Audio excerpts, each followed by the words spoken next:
Good morning बच्चों। तो जैसा कि हमने पिछले इसके वीडियो में चर्चा की थी कि हम जो वर्णों का उच्चारण स्थान आपने देखा था इसके पीछे, और उसके पहले हमने माहेश्वर सूत्रों से आरंभ किया था।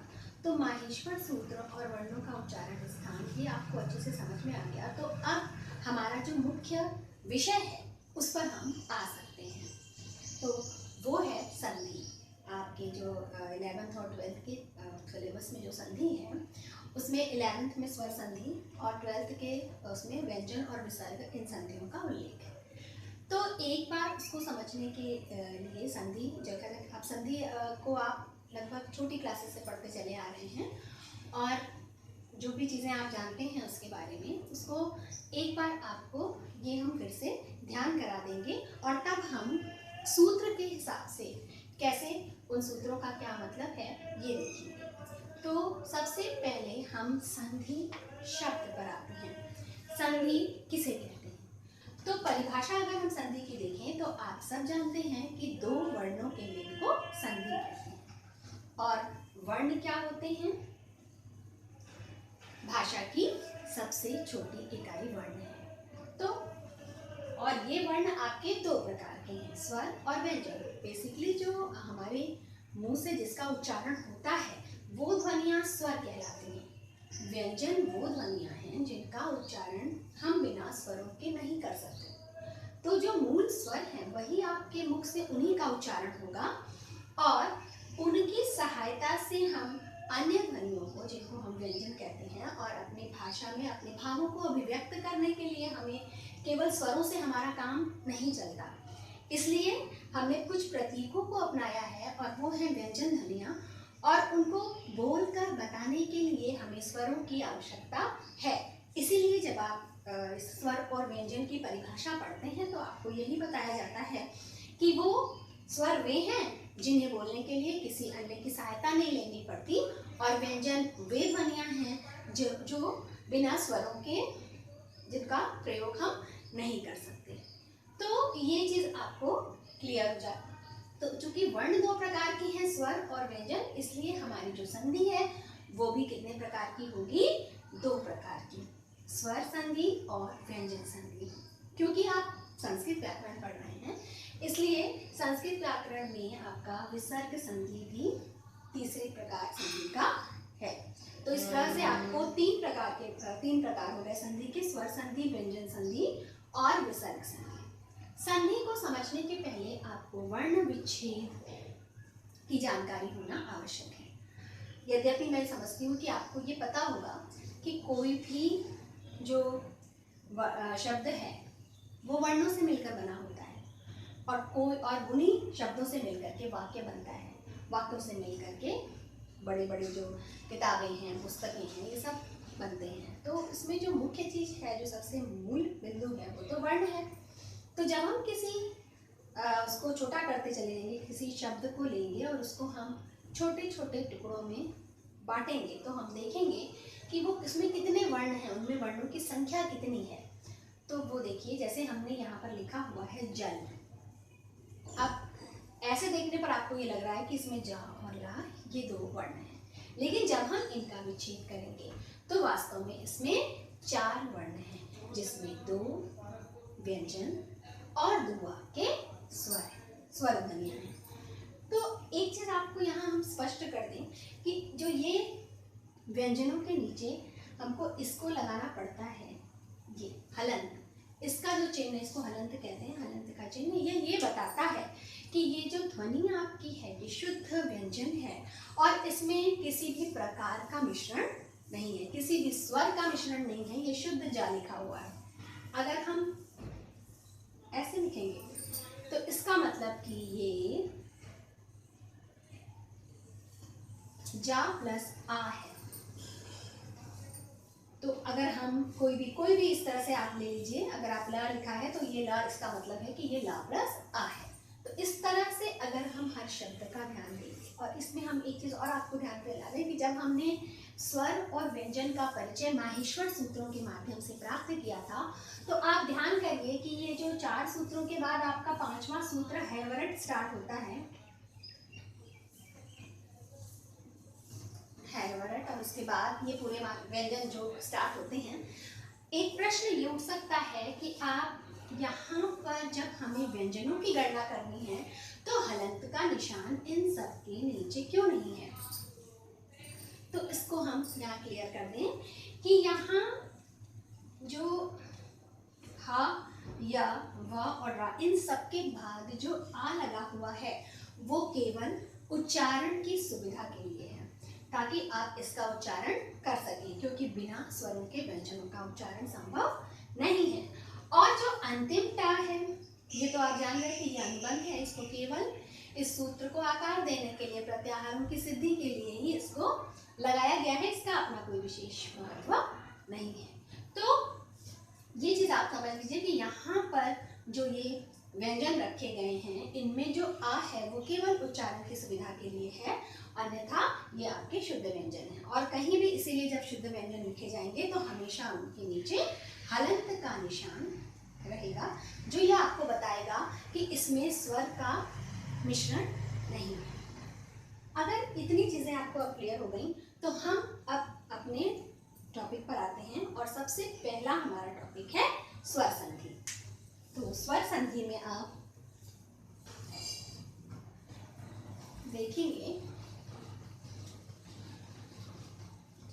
कि 5 प्रकार की संधियां आप लोग स्वर संधि में पढ़ते आए हैं शुरू से, और उन्हीं को हम एक बार फिर से देखेंगे। और उसमें सबसे पहली और सबसे कॉमन जो संधि आप जानते हैं और सभी बच्चे जानते हैं जिसको, वो है दीर्घ संधि।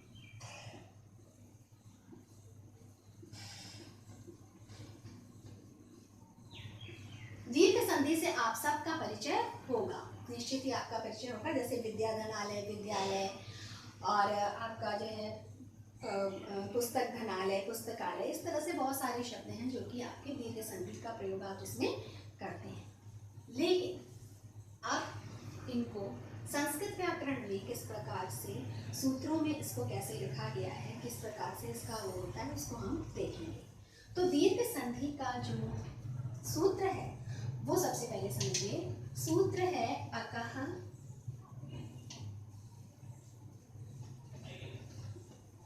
सवर्णे दीर्घ, अकह सवर्णे दीर्घ। इस सूत्र में आपको ये 3 शब्द मिल रहे हैं, अक, सवर्ण और दीर्घ। और किसी भी सूत्र को समझने के लिए हमें उसके प्रत्येक अंग को समझना आवश्यक है। तो सबसे पहले हम ये देखेंगे कि इस अक का क्या मतलब है। अक, अब याद करिए आप, माहेश्वर सूत्रों में आपको ये बताया गया था कि सबसे पहला सूत्र था अयुर और दूसरा सूत्र था ऋलिंग। तो अब आपको अक प्रत्याहार मिल गया। पहले सूत्र के पहले वर्ण आ से लेकर दूसरे सूत्र के अंतिम वर्ण का तक, ये आपका अक प्रत्याहार है। अब आपको इस अक का मतलब समझ में आया, और अब आप ये समझ जाएंगे कि अक के अंतर्गत कौन कौन से वर्ण आए हैं। तो अक के अंतर्गत आपका आया है, जैसा कि आप देख रहे हैं, अ, ई, उ, री और री, यानी जितने भी मूल स्वर थे आ, ई, उ, री और री, और इनके साथ इनके दीर्घ रूप भी आप समझ लीजिए, बड़ा आ, बड़ी ई, बड़ा उ, री भी बड़ी, ये आपका ये अंडरस्टूड है एक तरह से। तो ये अक प्रत्याहार में ये 5 वर्ण आएंगे। ये हो गया अकह का मतलब। अब अकह सवर्णे दीर्घ, अक प्रत्याहार अगर अपने सवर्णों के साथ आए तो दीर्घ हो जाता है। तो ये सवर्ण क्या है, सवर्ण संज्ञा किसे कहते हैं, अब हमें सवर्ण का तात्पर्य समझना है। तो सबसे पहले हम इसकी परिभाषा देखेंगे।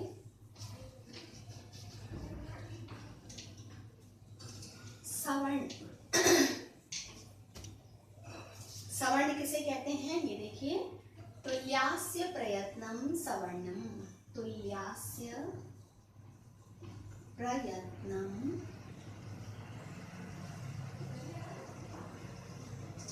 सवर्ण। ये सूत्र है, तुल्यास्य प्रयत्नम सवर्ण। अब इस सूत्र को समझने के लिए हमें इस सूत्र को समझना होगा। इस सूत्र में आपको तुल्य शब्द मिल रहा है, आस्य शब्द मिल रहा है, प्रयत्न शब्द मिल रहा है, और तब ये तीनों शब्द जब आपको समझ में आ जाएंगे तो आप ये समझ पाएंगे कि सवर्ण संज्ञा किसकी होती है। तुल्य शब्द, जैसा कि हिंदी में भी आप जानते हैं, तुल्य का मतलब होता है समान, ये इसके तुल्य है। तुल्य का मतलब उसके समान होना। तो ये शब्द आपको क्लियर है। अगला शब्द जो इससे जुड़ा हुआ है वो है आस्य, और देखिए यहाँ भी दीर्घ संधि का ही प्रयोग हुआ है। य के बाद वाला अ आगे वाले आ से जुड़ गया है, और यहाँ भी आपका दीर्घ संधि ही हुई है। आस्य का मतलब होता है मुख। तो जो भी प्रयत्न आपके मुख के अंदर होते हैं, मुख में होने वाला। अब मुख में होने वाले प्रयत्न का मतलब क्या है? देखिए, जब वर्णों का उच्चारण किया जाता है तो दो प्रकार के प्रयत्न की आवश्यकता पड़ती है। ये प्रयत्न भी दो प्रकार का होता है। एक तो आभ्यंतर और दूसरा बाह्य। आभ्यंतर और बाह्य। आभ्यंतर का मतलब है आंतरिक, भीतरी, और बाह्य का मतलब है बाहर। तो जो प्रयत्न मुख में, आस्य यानी मुख में होता है और अंदर होता है, उस वर्ण के उच्चारण से पहले हमें जो एफर्ट लगाना होता है, जो कोशिश करनी होती है, वो प्रयत्न हमारा आभ्यंतर प्रयत्न कहलाता है। और वर्ण का उच्चारण करते समय जो बाहर आते समय वर्ण के जो एफर्ट लगाना होता है, जो प्रयत्न करना पड़ता है, वो बाह्य प्रयत्न कहलाता है। तो अभी हम इसका भी बहुत अच्छा खासा डिवीजन है ध्वनि विज्ञान में कि कितने आभ्यंतर प्रयत्न हैं, कैसे बाह्य प्रयत्न है, वो अभी हम आपको बता देंगे। लेकिन मोटी बात जो है वो आपको याद ये रखनी है कि जिन वर्णों का, अक में आपके 5 वर्ण थे, 1 2 3 4 5, तो जिन वर्णों का आभ्यंतर और बाह्य ये दोनों प्रयत्न समान हो, वही वर्ण सवर्ण कहलाएंगे। उन्हीं की सवर्ण संज्ञा होगी। और जब सवर्ण संज्ञा क्लियर हो जाएगी तब हम आगे, अगला जो स्टेप है हमारा वो दीर्घ संधि, तब इनको हम दीर्घ संधि करेंगे। तो ये आपको जो है ये समझ में आ गया होगा। तो इसके लिए पहले हमको आभ्यंतर और बाह्य प्रयत्न देखना है। ये आप इतना चीजें रिवाइज रखिए और अगले वीडियो में आपको हम प्रयत्न के ऊपर बताएंगे।